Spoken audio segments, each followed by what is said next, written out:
Hey, what's going on, guys? Felix here from Podcasting Secrets and the Shopify Masters Podcast. And today I want to talk to you about short-term and long-term goals and what it's been like for me. So I'm a software engineer by day, and I have my Podcasting Secrets business and my podcasting business.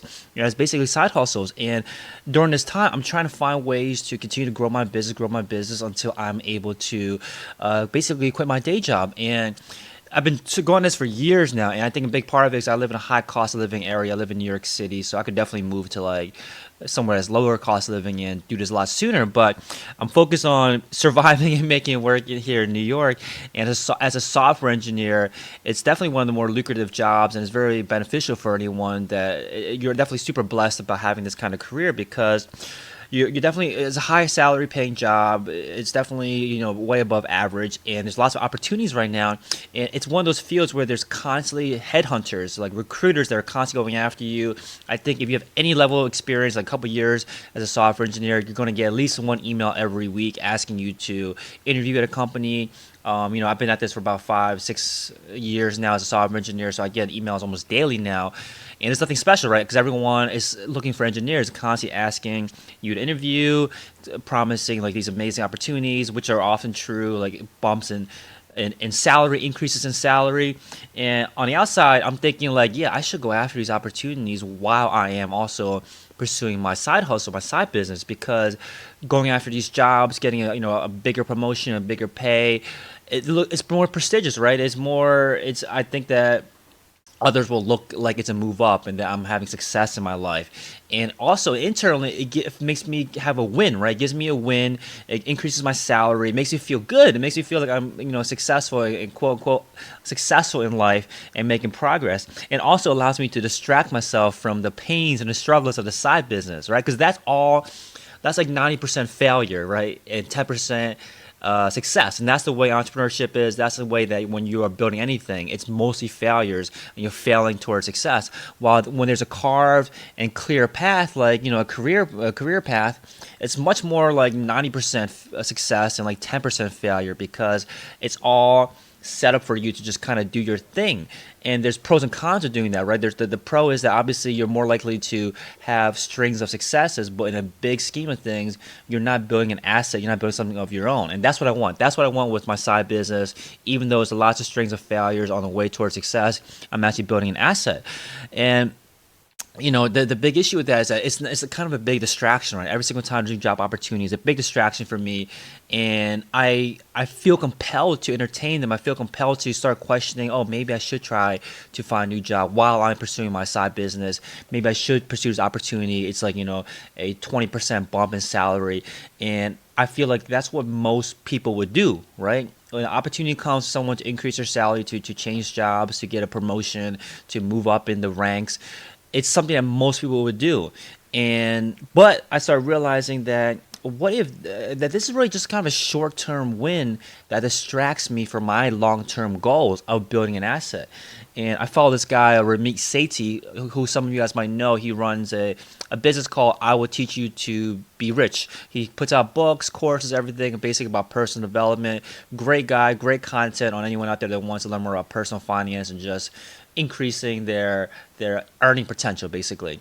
And he talks about something on one of the more famous podcasts called The School of Greatness, I believe, with what's his name? Well, anyway, Lewis Howes. And he says that if you want to live an extraordinary life, you cannot make decisions like ordinary people. And that I heard that like months ago, and it came back in my head recently, just today, this morning actually. And the thing is that if I were to make a decision like ordinary people, I would continue pursuing these job opportunities, instead of what I'm currently thinking about doing, what I'm currently am doing, which is saying no to these definitely increases in salary in exchange for time, not being distracted. Because when you change jobs, it's a big disruption, right? You guys spend months kind of putting extra work to prove yourself and like figuring out what is the way that the office politics, what do your bosses care about, getting familiar with the code base, particularly for software engineers. And it's a big distraction, big disruption to my life.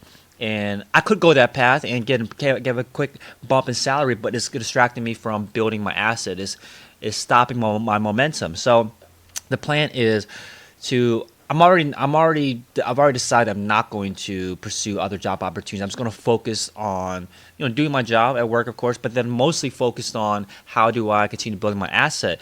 And also, I got to start also thinking even more extreme than that, or not more extreme, but start taking this kind of philosophy and applying it to other parts of my life, and stop saying yes to incremental gains and instead start investing. It feels like a step back a lot of times. Start investing more energy and time in things that are assets, that are things that I own, that I will continue to build, like my podcasting secrets course, investing time in that instead of distracting myself with short-term wins, short-term gains.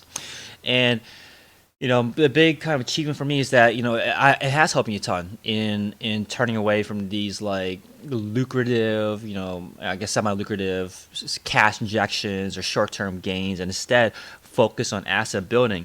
But the big realization for me was that when you have these big aspirations, going back to that quote by Ramit Sethi about how if you want to live an extraordinary life, you cannot make the same decisions as ordinary people. When you have these big aspirations, you have these goals that are different from the people that are around you, that are different from your friends, different from your colleagues. Like people at my job at work, they don't talk about any of this kind of stuff. They don't talk about building a podcast. They don't talk about building a business. It's not even in their mind as something that's possible. Or maybe they're not interested in it. In either way, they're not talking about it. They're not making decisions about it. And when I'm surrounded by that kind of environment, I have to be proactive in combating it. Otherwise, I can start thinking like them, start thinking kind of more short term than thinking long term and thinking about building an asset. Maybe for you, you're thinking about starting a podcast, and people in your job are like, what? Why are you starting a podcast? Or maybe they're not even talking to you about it because it's not in their mindset. They're not thinking about building a business, building a podcast. It's not in their mindset. So what that taught me was that when you have big aspirations, when you're different, you have different goals than people that are around you, you will feel alone. And I think that's fine. I think that means that you are on the right path. Because if you don't feel alone, that means that you are making the same decisions. You are putting yourself in the same place as ordinary people.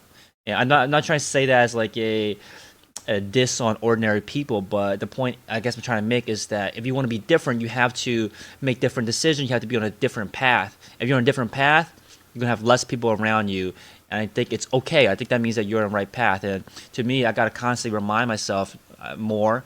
I've only started to do this recently, but I gotta constantly remind myself more that it is going to be lonely, and my decisions are going to seem crazy or weird to people that, or even wrong or bad or dumb to people that are not on the same path as me.